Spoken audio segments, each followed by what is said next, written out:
الحمدللہ وکفا وسلام علی عبادہ الذین اصطفیٰ اما بعد اعوذ باللہ من الشیطان الرجیم بسم اللہ الرحمن الرحیم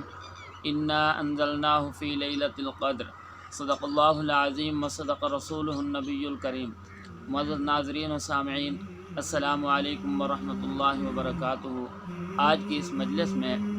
لیلۃ القدر کی فضیلت اور اہمیت اس عنوان کے تحت آپ کے سامنے چند ایک گزارشات پیش کی جائیں گی۔ معزز ناظرین، آج رمضان المبارک کا 20واں روزہ ہے اور آج شام کو معتکفین حضرات اعتکاف کے اندر بیٹھیں گے، اور وہ خوش قسمت لوگ ہیں کہ جو اعتکاف کے اندر بیٹھ کر لیلۃ القدر جیسی عظیم دولت کو جو ہے وہ حاصل کریں گے۔ رمضان المبارک کے پچھلے 2 عشرے یعنی پہلا اور دوسرا عشرہ، اس کے اندر بھی بڑی اہم عبادات تھی، لیکن اب تیسری اہم عبادت جو ہے وہ ہونے جا رہی ہے۔ وہ کیا ہے؟ وہ اعتکاف والی ہے، اور اعتکاف بیٹھنے کا جو بنیادی مقصد ہے وہ لیلۃ القدر کی تلاش ہے۔ وہ عظیم رات جس کے متعلق قرآن مجید کے اندر بھی اللہ رب العزت نے ارشاد فرمایا، اور پوری سورۃ القدر کے نام سے لیلۃ القدر کی فضیلت اور اہمیت کے حوالے سے بیان فرمایا، اور مختلف احادیث کے اندر آپ صلی اللہ علیہ وسلم نے لیلۃ القدر کی عظمت، شان، رفعت اور بلندی کو بیان فرمایا۔ اس لیے خوش قسمت لوگ آج سے اعتکاف بیٹھیں گے اور لیلۃ القدر جیسی عظیم دولت کو جو ہے وہ حاصل کریں گے۔ اس سورت کا شان نزول آپ صلی اللہ علیہ وسلم نے بیان فرمایا کہ یہ سورت کیوں نازل ہوئی۔ اس کے متعلق علماء کرام لکھتے ہیں، ایک شان نزول یہ ہے، ایک مرتبہ آقا علیہ السلام امام الانبیاء صلی اللہ علیہ وسلم نے بنی اسرائیل کے اندر ایک عابد کا ذکر فرمایا۔ آپ صلی اللہ علیہ وسلم نے ارشاد فرمایا کہ بنی اسرائیل کے اندر ایک عابد تھا، اس نے 1000 مہینہ جو ہے وہ اللہ رب العزت کی عبادت کے اندر گزارا، اور ایک روایت کے مطابق آپ صلی اللہ علیہ وسلم نے ارشاد فرمایا کہ ایک مجاہد تھا جو 1000 مہینہ جو ہے وہ اس نے جو ہے جہاد کی حالت کے اندر گزارا، اور اسلحے سے لیس رہا، اس نے اسلحہ تک نہیں جو ہے وہ اپنے جسم سے اتارا۔ اس آپ صلی اللہ علیہ وسلم نے جب ان جیسے مختلف قصوں کو بیان فرمایا تو صحابہ کرام رضوان اللہ تعالی عنہم اجمعین جو حریص تھے فی دین کے اندر، نیکیوں کے معاملے کے اندر حریص تھے، تو ان کے سامنے جب ان جیسے واقعات ذکر ہوتے تو ان کے دل کے اندر ایسی کیفیت طاری ہو جاتی، ان کا دل چاہتا کہ ہم بھی ایسی نیکیاں کریں۔ تو اب جب آپ صلی اللہ علیہ وسلم نے اس واقعے کو ذکر فرمایا تو صحابہ کرام رضوان اللہ تعالی عنہم اجمعین نے عرض کی، یا رسول اللہ صلی اللہ علیہ وسلم، کہ پہلی امتوں کے جو لوگ تھے وہ طاقت کے اندر بھی ہم سے زیادہ تھے، عمر کے لحاظ سے بھی ہم سے زیادہ تھے، لہذا آج ہمیں پتہ چلا کہ نیکیوں میں بھی ہم سے بڑے ہوئے ہیں۔ تو جب اس صحابی رضی اللہ تعالیٰ عنہ نے اس قسم کی بات آپ صلی اللہ علیہ وسلم کے سامنے عرض کی تو اللہ رب العزت نے سورۃ القدر کو اتارا، اور اللہ رب العزت نے امت محمدیہ کو ایک عظیم تحفے سے نوازا۔ اللہ رب العزت کے بے انتہا ہم پر احسانات ہیں۔ اللہ رب العزت نے امت محمدیہ پہ بہت زیادہ احسانات فرمائے۔ ان احسان میں سے ایک احسان جو ہے، اللہ رب العزت نے لیلۃ القدر جیسی عظیم رات جو ہے ہمیں عطا فرمائی، اور اس کے اندر بھی بنیادی چیز جو ہے وہ نسبت ہے، کہ پچھلے دن بھی ہم نے عرض کیا تھا کہ نسبت قرآن کی نسبت اس عنوان کے تحت آپ کے سامنے گزارشات پیش کی تھی کہ نسبت بہت بڑی چیز ہے، کہ دیکھو ایک عام آدمی ہے، اس کی نسبت جب قرآن مجید کے ساتھ ہوتی ہے تو وہ مصلی نبوی کا وارث بن جاتا ہے۔ اسی طرح ایک عام برق ہوتا ہے، اس پہ جب قرآن مجید کو لکھا جاتا ہے، اس کی نسبت قرآن مجید کے ساتھ ہو جاتی ہے تو ہم اس کو چومتے ہیں۔ اسی انداز کے ساتھ جو ہے کپڑا ہوتا ہے، اور اسی انداز سے لکڑی ہوتی ہے، جب اس کی نسبت قرآن مجید کے ساتھ ہوتی ہے تو ہم اس کی بھی جو ہے اس کا ادب احترام اور اس کی شان کرتے ہیں، یعنی اس کی عظمت جو ہے ہمارے دلوں کے اندر آ جاتی ہے۔ تو اسی طرح اس رات کے ساتھ بھی قرآن مجید کی نسبت ہے۔ اس رات کے اندر اللہ رب العزت نے لیلۃ القدر کے اندر جو ہے پورا کا پورا قرآن مجید آسمان دنیا کے اندر اتارا، اور پھر اس سے بتدریج آہستہ آہستہ جو ہے اللہ رب العزت نے زمین پہ وحی کی صورت کے اندر حضرت جبریل علیہ السلام لاتے تھے حضور صلی اللہ علیہ وسلم۔ تو یہ بڑی عظیم رات ہے، ہمارے لیے بڑی سعادت کی بات ہے آپ صلی اللہ علیہ وسلم نے ارشاد فرمایا حدیث کے اندر من قام لیلۃ القدر ایمانا و احتسابا غفر له ما تقدم من ذنبه، کہ جو آدمی لیلۃ القدر کے اندر حالت قیام کے اندر گزارتا ہے ایمانا و احتسابا، ایمان کی حالت کے اندر اور ثواب کی نیت سے اللہ رب العزت کی رضا کے خاطر، فرمایا کہ غفر له ما تقدم من ذنبه، اس عمل کی برکت سے اللہ رب العزت اس بندے کے گناہوں کو معاف فرماتا ہے۔ یعنی کوئی آدمی لیلۃ القدر کے اندر قرآن مجید کی تلاوت کرتا ہے، دعاؤں کا بکثرت اہتمام کرتا ہے، استغفار کرتا ہے، کلمہ طیبہ کا ورد کرتا ہے، اس کے علاوہ باقی ذکر و اذکار کرتا ہے اور صدقہ خیرات کرتا ہے، جتنا ہو سکے یعنی تراویح کے اندر قرآن مجید پڑھتا سنتا ہے، اس کے علاوہ قرآن مجید کی تلاوت کرتا ہے اور ہر نیکی کرتا ہے، تو فرمایا جتنا ہو سکے اس رات کے اندر ہمیں جاگنا چاہیے اور زیادہ سے زیادہ جو ہے وہ عبادات کرنی چاہیے۔ جو آدمی اس انداز کے ساتھ اس طرح رات گزارتا ہے تو فرمایا آپ صلی اللہ علیہ وسلم نے ایسے انسان کی اللہ رب العزت بخشش۔ اور اس صورت کے اندر اللہ رب العزت نے لیلۃ القدر کو اس انداز کے ساتھ بیان فرمایا، یعنی اس رات کی عظمت کو اس طرح بیان فرمایا کہ دیکھو لیلۃ القدر خیر من الف شہر، 1000 مہینے سے افضل ہے، کیونکہ اس عابد کے متعلق جو آپ صلی اللہ علیہ وسلم نے واقعہ بیان فرمایا یا مجاہد کے متعلق بیان فرمایا، تو اس نے 1000 مہینے عبادت کی، جہاد کیا، تو یہ بھی عبادت ہے۔ یا اس کے علاوہ جو عبادت کی صورت جو ہے علیحدہ نفل عبادت یا باقی صورت جو عبادت تھی تو وہ بھی 1000 مہینہ تھی۔ تو اللہ رب العزت نے فرمایا جو آدمی امت محمدیہ کو یہ تحفہ مل رہا ہے کہ جو آدمی ایک رات کا ایک حصہ قرآن مجید کی تلاوت، دعا، ذکر و اذکار، کوئی بھی نیکی کرنے کی صورت کے اندر گزار دیتا ہے تو اللہ رب العزت اس سے کئی گنا زیادہ ثواب عطا فرمائے۔ اب اللہ رب العزت نے اس صورت کی ابتدائی اس انداز کے ساتھ فرمایا انا انزلناہ فی لیلۃ القدر، کہ لیلۃ القدر وہ عظیم رات ہے، کہ لیلۃ القدر وہ عظیم رات ہے جس رات کے اندر اللہ رب العزت نے قرآن مجید کو، اس رات کی نسبت اور تعلق قرآن مجید کے ساتھ ہے۔ اس رات کی نسبت جب قرآن مجید کے ساتھ ہوئی تو اللہ رب العزت نے اس رات کو عظمت سے نواز دیا۔ جس طرح رمضان المبارک کے ساتھ جب قرآن مجید کا تعلق قائم ہوا، قرآن مجید کے ساتھ رمضان المبارک کی نسبت قائم ہوئی، تو اللہ رب العزت نے اس نسبت کی برکت سے قرآن مجید کی اس یعنی نسبت کی برکت سے اللہ رب العزت نے رمضان المبارک کو عظیم فرمایا، اس کی عظمت بیان فرمائی، اس کی شان بیان فرمائی۔ تو اسی طرح اس رات کے اندر اللہ رب العزت نے قرآن مجید اتارا، تو اس رات کی نسبت قرآن مجید کے ساتھ جب ہوئی تو اللہ رب العزت نے ارشاد فرمایا یہ بڑی عظیم اور بابرکت رات ہے۔ فرمایا انا انزلناہ فی لیلۃ القدر،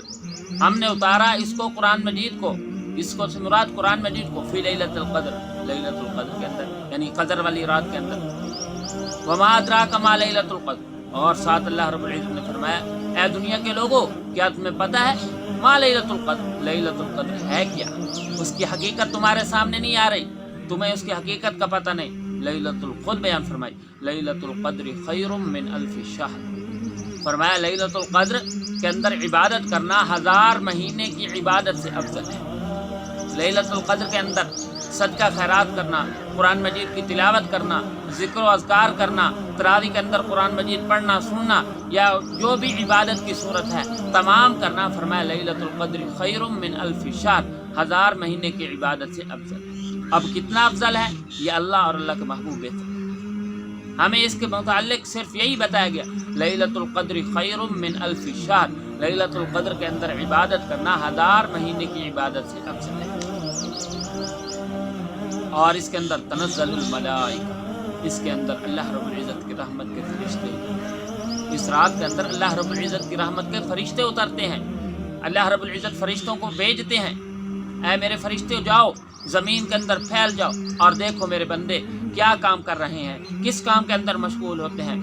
تنزل الملائکۃ والروح، اس رات کے اندر فرشتے، رحمت کے فرشتے اترتے ہیں۔ اور حدیث کے اندر آپ صلی اللہ علیہ وسلم نے ارشاد فرمایا فرشتے جو ہے وہ اترتے ہیں، جو آدمی قرآن مجید کی تلاوت کر رہے ہوتے ہیں تو اس کے ساتھ قرآن مجید کی تلاوت کے اندر مشغول ہو جاتے ہیں، جو آدمی دعاؤں کا اہتمام کر رہے ہوتے ہیں اس پہ آمین کہتے ہیں، جو آدمی استغفار کرتے ہیں ان کے اعمال کو لکھتے ہیں، تمام نیکیاں لکھتے ہیں۔ اور اس کے اتارنے کا اللہ رب العزت کے ایک مقصد یہ بھی ہے کہ اے فرشتوں یہ وہ مخلوق ہے، یہ کہ انسان وہ مخلوق ہے جس کی پیدائش پہ تم نے اعتراض کیا تھا کہ اللہ تو ایسی مخلوق بنا رہا ہے، قالوا تجعل فیہا من یفسد فیہا ویسفک الدماء، جو زمین کے اندر فتنہ فساد مچائے گی۔ آج دیکھو وہ مخلوق میرے سامنے جھک رہی ہے، میرے حکم پہ عمل کر رہی ہے، میری عبادت کر رہی ہے، مجھے راضی کر رہی ہے۔ اس لیے اللہ رب العزت ان فرشتوں کو بھیجتے ہیں کہ اے فرشتوں زمین کے اندر پھیل جاؤ، تنزل الملائکہ، اور ساتھ پر روح بھی اترتی ہے۔ اس روح سے مراد کیا ہے؟ علماء کرام نے، مفسرین نے بڑی عجیب عجیب باتیں لکھی ہیں۔ مفسرین فرماتے ہیں اس روح سے مراد ایک قول کے مطابق حضرت جبریل علیہ السلام، اور ایک قول کے مطابق حضرت عیسیٰ علیہ السلام، کہ حضرت عیسیٰ علیہ السلام کا لقب ہے روح اللہ۔ اور اس کے علاوہ بھی بہت سے اقوال ہیں، ان میں سے ایک قول یہ بھی ہے کہ ایک خاص فرشتہ ہے جو اس رات اترتا ہے، اس کے علاوہ کبھی نہیں اترتا۔ اللہ رب العزت اس فرشتے کو یہ نظارہ کرواتے ہیں کہ اے فرشتے، اے میرے روح والے فرشتے، دیکھ کہ جس مخلوق کے پیدا کرنے پہ تم نے اعتراض کیا تھا، دیکھو وہ مخلوق آج میرے سامنے جھک رہی ہے، مجھے اپنا رب کہہ رہی ہے، میرے سامنے جو ہے دعاؤں کا اہتمام کر رہے ہیں، استغفار کر رہے ہیں، اپنی بخشش کا سوال کر رہے ہیں۔ تو جب وہ فرشتے اترتے ہیں تو اللہ رب العزت ان کو خطاب کرتے ہیں کہ اے فرشتوں، تم نے میرے بندوں کو کیسا پایا؟ تو فرشتے عرض کرتے ہیں کہ یا اللہ، وہ لوگ تو آپ سے جو ہے آپ کی رحمت کو طلب کر رہے تھے، وہ استغفار کر رہے تھے، دعاؤں کا اہتمام کر رہے تھے، آپ کی عبادات کر رہے تھے۔ تو اب اللہ رب العزت پوچھتے ہیں اب بتاؤ میں ان کو کیا دوں؟ تو فرشتے عرض کرتے ہیں کہ یا اللہ، جو چیز وہ مانگ رہے تھے ان کو دے دو۔ اللہ رب العزت فرماتے ہیں کہ اے فرشتوں، گواہ ہو جاؤ، جو آدمی مجھ سے بخشش مانگ رہے ہیں میں نے ان کو بخش، جو آدمی مجھ سے اپنی حاجات مانگ رہے ہیں میں نے ان کی حاجات کو پورا کر دیا۔ جو جائز چیز جو انسان طلب کر رہا ہوتا ہے، اللہ رب العزت فرماتے ہیں فرشتوں تم گواہ ہو جاؤ کہ میں نے ان کی تمام حاجات کو پورا کر۔ تو تنزل الملائکہ والروح، رحمت کے فرشتے بھی اور روح بھی اترتی ہے، بِإِذْنِ رَبِّهِ، اللہ رب العزت کو حکم، من کل امر سلام، کیونکہ ہر ایک حکم کے اندر سلام۔ اور ہی حتی مطلع الفجر، فجر کے طلوع ہونے تک جو ہے وہ فرشتے رہتے ہیں، ساری رات گشت کرتے رہتے ہیں، پوری روئے زمین کے اندر پھرتے ہیں کہ کہیں نہ کہیں جو آدمی کوئی تنہائی کے اندر ہے یا انفرادی طور پہ یا اجتماعی صورت کے اندر عبادات کر رہے ہیں، تمام کی عبادات کو دیکھتے ہیں، ان کی عبادات لکھ کے اللہ رب العزت کے سامنے پیش کرتے ہیں کہ یا اللہ آپ کا فلاں بندہ فلاں عمل کر رہا تھا، یا اللہ آپ کا فلاں بندہ فلاں عمل کر رہا تھا، اس تمام کو جو ہے اللہ رب العزت کی حضور پیش کرتے۔ تو اس لیے یہ بڑی اہم رات ہے، بڑی بابرکت رات ہے۔ اور حدیث کے اندر آپ صلی اللہ علیہ وسلم نے ارشاد فرمایا، جس طرح شروع میں آپ کے سامنے بیان کیا گیا کہ لیلۃ القدر کے مقاصد میں سے عظیم مقصد جو ہے، اعتکاف کے مقاصد میں سے ایک عظیم مقصد جو ہے وہ لیلۃ القدر کی تلاش ہے۔ آپ صلی اللہ علیہ وسلم نے حدیث کے اندر ارشاد فرمایا گیا کہ آپ صلی اللہ علیہ وسلم نے رمضان المبارک کے پہلے عشرے کے اندر اعتکاف فرمایا، یہ رات نہ ملی، دوسرے عشرے کے اندر اعتکاف فرمایا، یہ رات نہ ملی، پھر آپ صلی اللہ علیہ وسلم نے آخری عشرے کے اندر اعتکاف فرمایا اور اللہ رب العزت نے یہ رات عطا فرمائی۔ اور حدیث کے اندر آتا ہے آپ صلی اللہ علیہ وسلم ایک مرتبہ، علماء کرام نے لکھا ہے کہ آپ صلی اللہ علیہ وسلم آ رہے تھے کہ میں صحابہ کرام رضوان اللہ تعالیٰ عنہ مجمعین کو یہ رات بتلاؤں تاکہ صحابہ کرام رضوان اللہ تعالیٰ عنہ مجمعین اس رات کے اندر جاگیں اور اللہ رب العزت ان کو رات جاگنے کا ثواب عطا فرمائے۔ تو آگے دیکھا کہ لوگ جھگڑا کر رہے ہیں، جھگڑے کی نحوست کی وجہ سے اللہ رب العزت نے اس رات کی تعین کو اٹھا لیا۔ یہ علماء کرام کی بات ہے، ورنہ حقیقت کے اندر اللہ رب العزت کے ہر کام کے اندر حکمت ہے۔ اللہ رب العزت نے جس طرح قرآن مجید کے اندر اللہ رب العزت نے ارشاد فرمایا وَمَا يَنْطِقُ عَنِ الْهَوَىٰ إِنْ هُوَ إِلَّا وَحْيٌ يُوحَىٰ، میرے محبوب صلی اللہ علیہ وسلم کا ہر ایک عمل جو ہے وہ وحی ہوتا ہے، اللہ رب العزت کا حکم ہوتا ہے۔ تو اس کے اندر بھی ظاہری طور پہ ہم اسباب کے صورت کے اندر تو یہ چیزیں بتا سکتے ہیں، ورنہ حقیقت کے اندر اللہ رب العزت کا حکم اور اللہ رب العزت کی منشا یہی تھی کہ اس رات کی تعین نہ ہو۔ اس کی علماء کرام نے بہت ساری وجوہات بیان فرمائی ہیں، ان کی حکمتیں بیان فرمائی ہے کہ اللہ رب العزت نے اس رات کی تعین کو کیوں اٹھایا۔ اس لیے آپ صلی اللہ علیہ وسلم نے حدیث کے اندر ارشاد فرمایا تحروا لیلۃ القدر فی الوتر من العشر الاواخر من رمضان، آپ صلی اللہ علیہ وسلم نے ارشاد فرمایا لیلۃ القدر کی تلاش کرو رمضان المبارک کے آخری عشرے کی طاق راتوں، یعنی 21، 23، 25، 27 اور 29، ان 5 راتوں کے اندر تمہیں لیلۃ القدر ملے گی۔ جو معتکف حضرات یا اس کے علاوہ جتنے مسلمان ان 5 راتوں کے اندر جاگیں گے، مثلا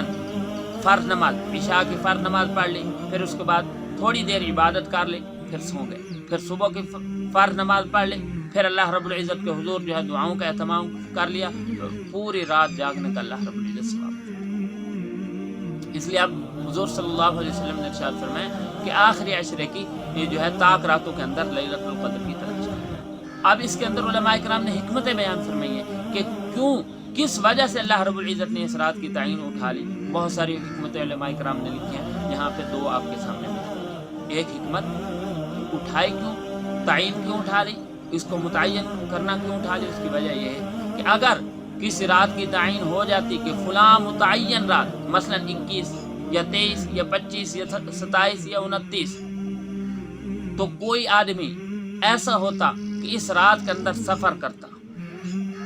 اور سفر کی وجہ سے اس رات کے اندر نہ جاگ سکتا، تو پورا سال ایسا انسان پریشان رہتا، کاش میں اس رات سفر نہ کرتا۔ یا کوئی آدمی کسی پریشانی کی وجہ سے اس رات کے اندر نہ جاگ سکتا، یا کوئی آدمی جو ہے بیماری کی وجہ سے، کوئی بھی پریشانی کسی بھی وجہ سے کوئی آدمی اس رات کے اندر نہ جاگ سکتا، تو آدمی پورا سال پریشان رہتا، کاش میں اس رات کے اندر فلاں پریشانی کے اندر مبتلا نہ ہوتا تاکہ میں لیلۃ القدر جیسی عظیم رات کو جاگ۔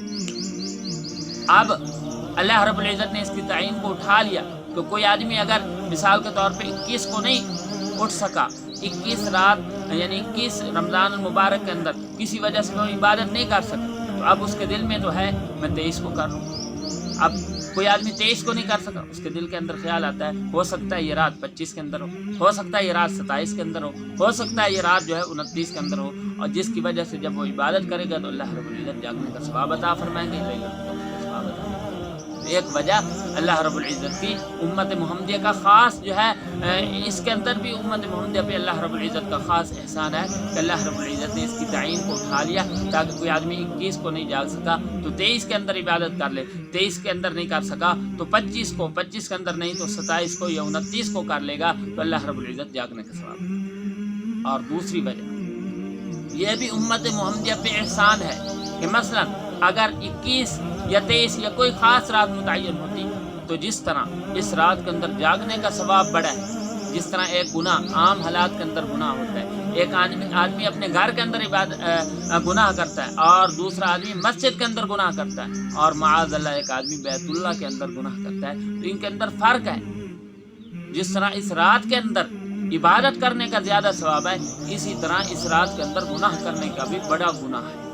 اس لیے بالفرض اگر کوئی 21 رات کو مثلا لیلۃ القدر ہوتی تو کوئی آدمی اس رات کے اندر جو ہے وہ کوئی گناہ، کسی بھی گناہ کے اندر مبتلا ہو جاتا تو پھر وہ آدمی سارا سال پریشان رہتا، کاش میں فلاں کام اس رات کے اندر نہ کرتا۔ اللہ رب العزت نے امت محمدیہ کے عیبوں کو چھپانے کے لیے اس رات کی تعین کو اٹھا لیا تاکہ بالفرض والمحال کوئی آدمی اس رات کے اندر بھی لیلۃ القدر والی عظیم رات کے اندر بھی بالفرض والمحال گناہ کرتا ہے تو اللہ رب العزت نے اس رات امت محمدیہ کے اس عیب کو چھپا ہے۔ اس لیے علماء کرام نے یہ 2 بنیادی طور پہ حکمتیں لکھی ہیں، اس کے علاوہ بھی بہت سی حکمتیں علماء کرام نے لکھی ہیں، لیکن یہ 2 بنیادی حکمتیں ہیں، ان کی وجہ سے اللہ رب العزت نے اس رات کی تعین کو اٹھا لیا، ورنہ حقیقت کے اندر یہ اسباب کے درجے کے اندر علماء کرام لکھتے ہیں، یہ تعویلیں ہیں، ورنہ حقیقت کے اندر ہمارا ایمان ہے کہ پہلے دن سے لے کے اور قیامت تک جتنے بھی اعمال، جتنے بھی کام ہونے تھے اللہ رب العزت نے ان تمام کو لکھ دیا۔ اب اتنی عظیم رات، جس رات کے اندر کوئی آدمی 5 منٹ یعنی فرض نماز پڑھ کے اس کے بعد تھوڑی دیر نوافل ادا کر لیتا ہے، تھوڑی دیر ذکر و اذکار کر لیتا ہے، اگر پوری رات جاگ لے تو سبحان اللہ بڑی بات ہے، لیکن اگر کوئی آدمی پوری رات نہیں جاگ سکتا، عشاء کی فرض نماز ادا کی، 5 منٹ 10 منٹ آدھا گھنٹہ 1 گھنٹہ تھوڑی دیر اللہ رب العزت کی عبادت کی، پھر سو گیا، پھر اس کے بعد جو ہے فجر کی نماز ادا کر لی، پھر اللہ رب العزت سے دعائیں کی، تو یہ پوری رات جاگنے کا اللہ رب العزت ثواب۔ اب علماء کرام نے بڑی عجیب باتیں لکھی، فرمایا کہ یہ بڑی امت محمدیہ کے لیے جو ہے بڑی شان ہے، بڑی عظمت ہے، اور اللہ رب العزت کا خاص جو ہے وہ احسان ہے کہ اس رات کے اندر جو آدمی جو ہے عبادت کرے گا اللہ رب العزت اس کی بخشش فرمائیں گے، لیکن 4 بدبخت ایسے ہیں کہ جن کی اس رات کے اندر، اس عظیم رات کے اندر بھی بخشش نہیں۔ ان میں سے سب سے پہلے مشرک انسان، من اشرک باللہ، جس نے اللہ رب العزت کی ذات اور صفات کے اندر کسی کو شریک ٹھہرایا ہو، فرمایا ایسا بدبخت انسان ہے، اس وقت تک اس انسان کی بخشش نہیں ہوتی جب تک کہ اس فعل بد سے ایسا انسان توبہ نہ کرے۔ اس لیے شرک بہت بری چیز ہے۔ ان اللہ لا یغفر ان یشرک بہ ویغفر ما دون ذلک لمن یشاء۔ اللہ رب العزت نے قرآن مجید کے اندر ارشاد فرمایا میں شرک کے علاوہ تمام گناہوں کو معاف فرما دوں گا، لیکن شرک معاف نہیں۔ کیونکہ انبیاء اکرام علیہ السلام کے آنے کا مقصد بھی یہی ہے کہ پوری کائنات کے لوگوں کو خدا کے سامنے جھکانا کہ عبادت کے لائق صرف وہی ذات ہے، سجدے کے لائق صرف وہی ذات ہے۔ تو اس لیے شرک بہت بری چیز ہے۔ تو اللہ رب العزت اس عظیم رات کے اندر اس بدبخت کی بخشش نہیں کرتے جو اللہ رب العزت کی ذات اور صفات کے اندر کسی کو شریک ٹھہراتا ہے۔ مثلا اس کا عقیدہ یہ ہے کہ جس طرح اللہ رب العزت جو ہے عالم الغیب ہے، اسی طرح کوئی اور بھی ہے۔ جس طرح اللہ رب العزت جو ہے عبادت کے لائق ہے، اسی طرح معاذ اللہ کوئی اور بھی ہے۔ تو یہ شرک ہے، تو شرک اللہ رب العزت معاف نہیں ہے۔ دوسرا بدبخت جس کے دل کے اندر کسی مسلمان کے لیے کینہ ہے، حسد ہے، بغض ہے، یہ بہت بری چیز، بہت برا فعل ہے۔ آقا علیہ السلام امام الانبیاء صلی اللہ علیہ وسلم ہمیں محبتیں دے کے گئے۔ آپ صلی اللہ علیہ وسلم نے امت کے اندر محبتوں کو تقسیم فرمایا، ولا تحاسدوا ولا تباغضوا وكونوا عباد اللہ اخوانا۔ آپس کے اندر حسد نہ کرو، آپس کے اندر بغض نہ رکھو، اللہ رب العزت کے بندے بھائی بھائی بن گئے۔ تو اس لیے حسد بہت بری چیز ہے، اور حدیث کے اندر آپ صلی اللہ علیہ وسلم نے ارشاد فرمایا ان الحسد تأکل الحسنات کما تأکل النار الحطب۔ فرمایا حسد نیکیوں کو ایسے ختم کر دیتا ہے جس طرح بہت بڑا گٹھڑ لکڑیوں کا، بڑی لکڑیاں جمع کر دی ایکڑ کے اندر، ایک ایکڑ نہیں کئی ایکڑوں کے اندر، لیکن جب اس کو جو ہے آگ لگائی تو فوراً ختم۔ تو جس طرح وہ لکڑیاں ختم ہو جاتی ہیں، اسی طرح نیکیاں، اتنے نیکوں کے پہاڑ کیوں نہ، جب کوئی مسلمان کسی دوسرے مسلمان کے بارے میں حسد کرتا ہے اور بغض کرتا ہے، تو فرمایا کہ حسندات کے ساتھ بغض رکھنے کی وجہ سے اللہ رب العزت جو ہے اس رات کے اندر ایسے انسان کی بخشش بھی نہیں فرماتے اور اس کی تمام نیکیوں کو بھی ختم فرماتے۔ اس لیے یہ بھی برا فعل ہے، ہمیں اس سے بھی توبہ کرنے کی۔ آپ صلی اللہ علیہ وسلم نے ارشاد فرمایا آپس کے اندر محبت کیا کرو۔ فرمایا کہ المؤمن مالف، مومن تو محبت کا برتن ہے، ولا خیر فی من لا یعلف ولا یحلف، اس انسان کے لیے کوئی بلائی نہیں جو نہ خود محبت کرتا نہ اس سے کوئی۔ قرآن مجید کے اندر اللہ رب العزت نے بار بار محبت کرتا ہے کہ لوگوں آپس کے اندر محبت قائم کرو۔ صحابہ کرام رضوان اللہ تعالی عنہم اجمعین کا واقعات، ایک انصار ایک مہاجر، آپ صلی اللہ علیہ وسلم نے ہجرت کے موقع پہ ان کو آپس کے اندر مواخات جب قائم فرمائی تو ان صحابہ کرام رضوان اللہ تعالی عنہم اجمعین نے اس طرح جو ہے مواخات پر عمل کیا جس طرح تو وہ سگے بھائی۔ تو ہمارا دین اس طرح ہمیں انہوں نے جو ہے اپنے کسی اگر انصار کے 2 گھر تھے، ایک اپنے مہاجر بھائی کو دے دیا، 2 بیوی تھی، ایک بیوی کو طلاق دے دی، کوئی چیز تھی اگر ایک چیز تھی تو اس کو آدھا تقسیم کر دی۔ اس طرح جو ہے صحابہ کرام رضوان اللہ تعالی عنہم اجمعین پہ عمل فرمایا۔ جب عمل فرمایا تو اللہ رب العزت نے قرآن مجید کے اندر گواہی دی کہ یہ کائنات کی بہترین قوم ہے۔ یہی صحابہ تھے، آپ صلی اللہ علیہ وسلم کے آنے سے پہلے بات بات پہ جھگڑا ہوتا تھا، لڑائی ہوتی تھی، فتنہ و فساد ہوتا تھا، لیکن جب آپ صلی اللہ علیہ وسلم نے محبت دی، آپ صلی اللہ علیہ وسلم نے الفت قائم فرمائی، یہ صحابہ کرام رضوان اللہ تعالی عنہم اجمعین نے اس پہ عمل کر دیا۔ اس لیے اللہ رب العزت نے ارشاد فرمایا فَأَلَّفَ بَيْنَ قُلُوبِكُمْ، یہ اللہ رب العزت کی بہت بڑی نعمت ہے کہ اللہ رب العزت نے تمہاری آپس کے اندر الفت پیدا فرمائی، مسلمانوں کے آپس کے اندر الفت پیدا فرمائی۔ تو ہمیں حسد نہیں کرنے چاہیے، حسد بہت بری چیز ہے کہ فلاں چیز فلاں میرے بھائی کے پاس کیوں ہے، فلاں نعمت فلاں میرے بھائی کے پاس کیوں ہے۔ بھائی اللہ رب العزت نے اتنی چیزیں عطا فرمائی، اللہ رب العزت کے خزانوں کے اندر کمی نہیں۔ اے اللہ اس طرح دعا کرنی چاہیے، اللہ میرے فلاں بھائی کو بھی تو نے فلاں نعمت دی، یہ بات ہے، اس کو غبطہ کہتے ہیں۔ حسد بری چیز ہے، غبطہ کہ اللہ فلاں میرے مسلمان بھائی کے پاس بھی ہے، مجھے بھی فلاں نعمت دے دے۔ اللہ رب العزت کے خزانوں کے اندر تو کمی نہیں، ورنہ حاسد آدمی خسر الدنیا والآخرت کا مصداق۔ اس لیے اس عظیم رات کے اندر بھی، سعادت والی رات، بخشش والی رات، لیلۃ القدر والی عظیم رات، انا انزلناہ فی لیلۃ مبارکۃ، یہ بڑی بابرکت رات ہے۔ اس بابرکت رات کے اندر بھی دوسرا بدبخت جو آپس کے اندر بغض اور حسد ہے، اس لیے بہت برا فعل ہے، ہمیں اس سے توبہ کرنی چاہیے۔ اور تیسرا بدبخت شراب، فرمایا کہ شراب بھی آدمی کی اس رات کے اندر بخشش نہیں ہوتی۔ حدیث کے اندر آپ صلی اللہ علیہ وسلم نے ارشاد فرمایا الخمر جماع الاسم،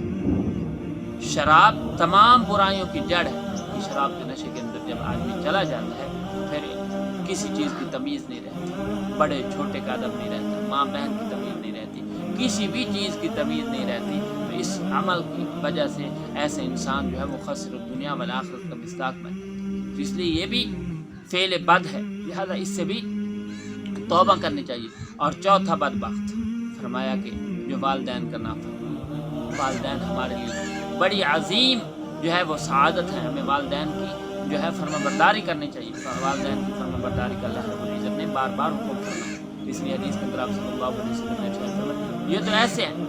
فرما برداری کرنے کی وجہ سے اللہ رب العزت اور زیادہ نعمتیں عطا فرمائیں گے، لیکن صرف ان کی زیارت کرنا تک اتنا ثواب ہے، ایک مقبول عمرہ اور حج کا اللہ رب العزت ثواب عطا۔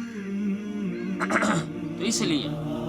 ہمیں والدین کی فرما برداری کرنی چاہیے، خاص کر اللہ رب العزت نے جس طرح قرآن مجید کے اندر ارشاد فرمایا اما یبلغن عندک الکبر احدہما، تو اس لیے اس عظیم رات کے اندر اللہ رب العزت نے بخشش کا وعدہ فرمایا، لیکن 4 بدبخت اس عظیم رات کے اندر بھی اللہ رب العزت ایسے انسانوں کی بخشش نہیں فرماتے۔ فرمایا مشرک، حسد اور بغض رکھنے والا، تیسرا شرابی، اور چوتھا جو ہے والدین کا نافرمان۔ تو اس لیے یہ برے فعل ہیں، لہذا جب یہ آدمی 4 قسم کے آدمی توبہ کر لیں گے تو اللہ رب العزت اس عظیم رات کے اندر ان لوگوں کی بھی بخشش فرمائے۔ اس لیے دعا ہے کہ اللہ رب العزت ہم سب کو لیلۃ القدر کے اندر زیادہ سے زیادہ عبادات کرنے کی توفیق عطا فرمائے۔ وما علینا الا البلاغ المبین۔